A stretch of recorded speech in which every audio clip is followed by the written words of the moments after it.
टकाटक photo खींचे जा रहे। 5G का जमाना आ गया महाराज, प्रेम से बोली।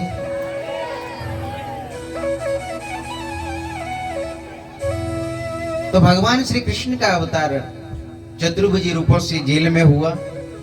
माता देव की पिता वसुदेव दर्शन कर रहे हैं। भगवान ने कहा, जो वर मैंने तुमको दीनो आज आए पूर्ण कर दीनो।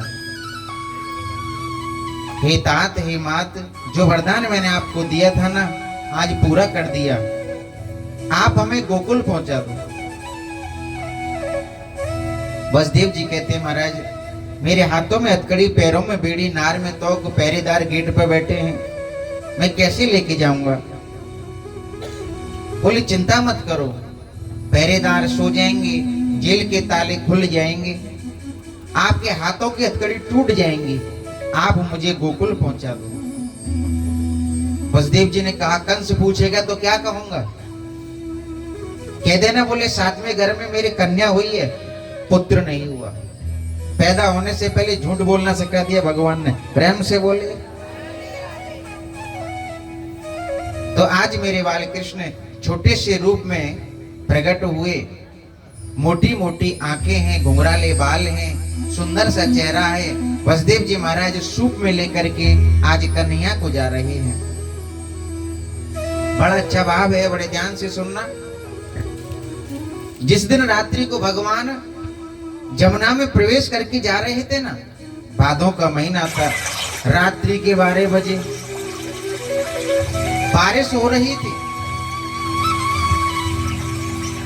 अगर भगवान चाहते तो बारिश को रोक सकते थे, परंतु भगवान ने भक्तों को कभी रोका नहीं, क्योंकि आज मेघ भी चाहते थे कि भगवान का हम स्वागत करें।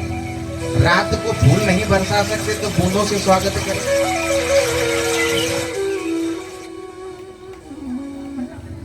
अब वसुदेव जी महाराज जैसे जमुना में प्रवेश करते हैं तो भारी बारिश आ रही थी, तो शेषनाग वहां पहुंचे और शेषनाग ने आज 1000 फन कृष्ण के ऊपर किए और कन्हैया की रक्षा की। अब जमुना में प्रवेश किया महाराज, तो जमुना और वेग से बहने लगी। धीरे धीरे वसुदेव जी महाराज जैसे जमुना में प्रवेश कर रहे हैं तो डूबने लगे। वसुदेव जी कहते हैं, भगवान मेरे लाला की रक्षा करो, मेरे या छोरा की रक्षा करो। तो महाराज जल जो है और तेजी से बढ़ने लगा, भगवान कृष्ण के पास तक जल पहुंच गया। वसुदेव जी महाराज पूरे डूब गए। अब भगवान ने सोचा मेरे पिता कहीं डर न जाएं, तो आज मेरे कन्हैया ने अपना पैर जमुना से स्पर्श कर दिया। जमुना भी भगवान को पति मानती थी कि आज मेरे पति आए हैं तो कम से कम जल अभिषेक तो करूं।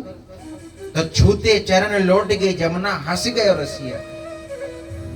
आज जमुना ने जैसे चरण स्पर्श करे तो आज जमुना जी शांत हो गई और वसुदेव जी महाराज लेकर के कृष्ण को गोकुल की तरफ बढ़ गए। अच्छा, गोकुल में भी सब लोग अपने अपने घर में सो रहे थे। आप लोग गांव में कभी जाते हैं ना, तो लोगों की एक आदत होती है कि अपनी चारपाई रास्ते में डाल लेते हैं। घर में नहीं सोते, बाहर सोते, चौबारे में जाकर के नहीं है। अब ठाकुर जी ने सोचा मेरे पिता रात को आएंगे और ये लोग खाट बिछा करके रास्ते में सोएंगे, कहीं पिताजी टकरा जाए, इसलिए कन्हैया ने बारिश कर दी, सब लोग अपने अपने घर में घुस गए। प्रेम से बोली। और वसुदेव जी महाराज लेके कृष्ण को गोकुल पहुंचे। माता जसोदा सो रही थी, उनके पास एक छोटी सी कन्या जो भगवान की योग माया है, आज अपने लाला को वहां पर सुलाया और उस योग माया को लेके वसुदेव जी महाराज वहां से मथुरा की ओर बढ़ गए।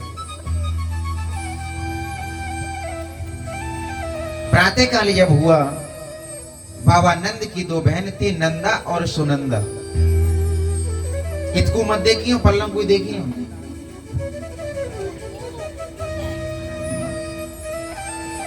नंद बाबा की 2 बहन थी, नंदा और सुनंदा। जैसे ही पता लगा कि भाभी पे कुछ होने वाला है, छोरा छोरी, तो 6 महीना पहले पहुंच गई थी। और ये सब भाभियों के यहाँ पहले बुकिंग हो जाती है नंद की।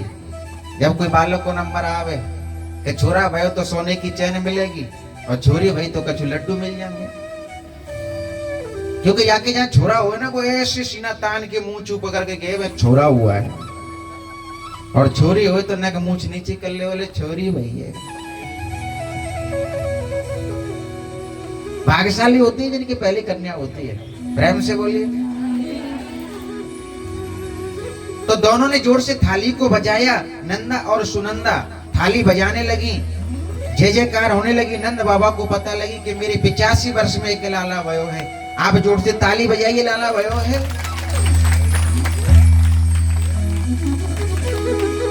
बाबा दौड़े दौड़े जमुना जी पे गए, 108 गोता लगाए, पीताम्बर पहनो, जंगा पहनो, पगड़ी पहनी और मोतियों की माला ला करके बहनों को दान कर दी। अब नंद बाबा के घर में बड़ा आनंद आ रहा है।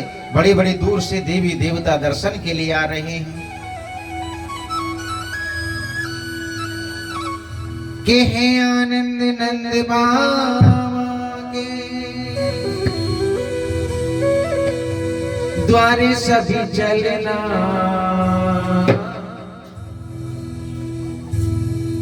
अब आज भयो ललना, आज भयो ललना। रंग रंग के फूल खिले हैं, भाई कोई रंगना। अब आन मिलो सजना, आज भयो ललना।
ताली बजवाते बजवाते मेरे हाथ दुख गए, पर तुम नहीं ताली बजाओगे। देखो आज भयो ललना।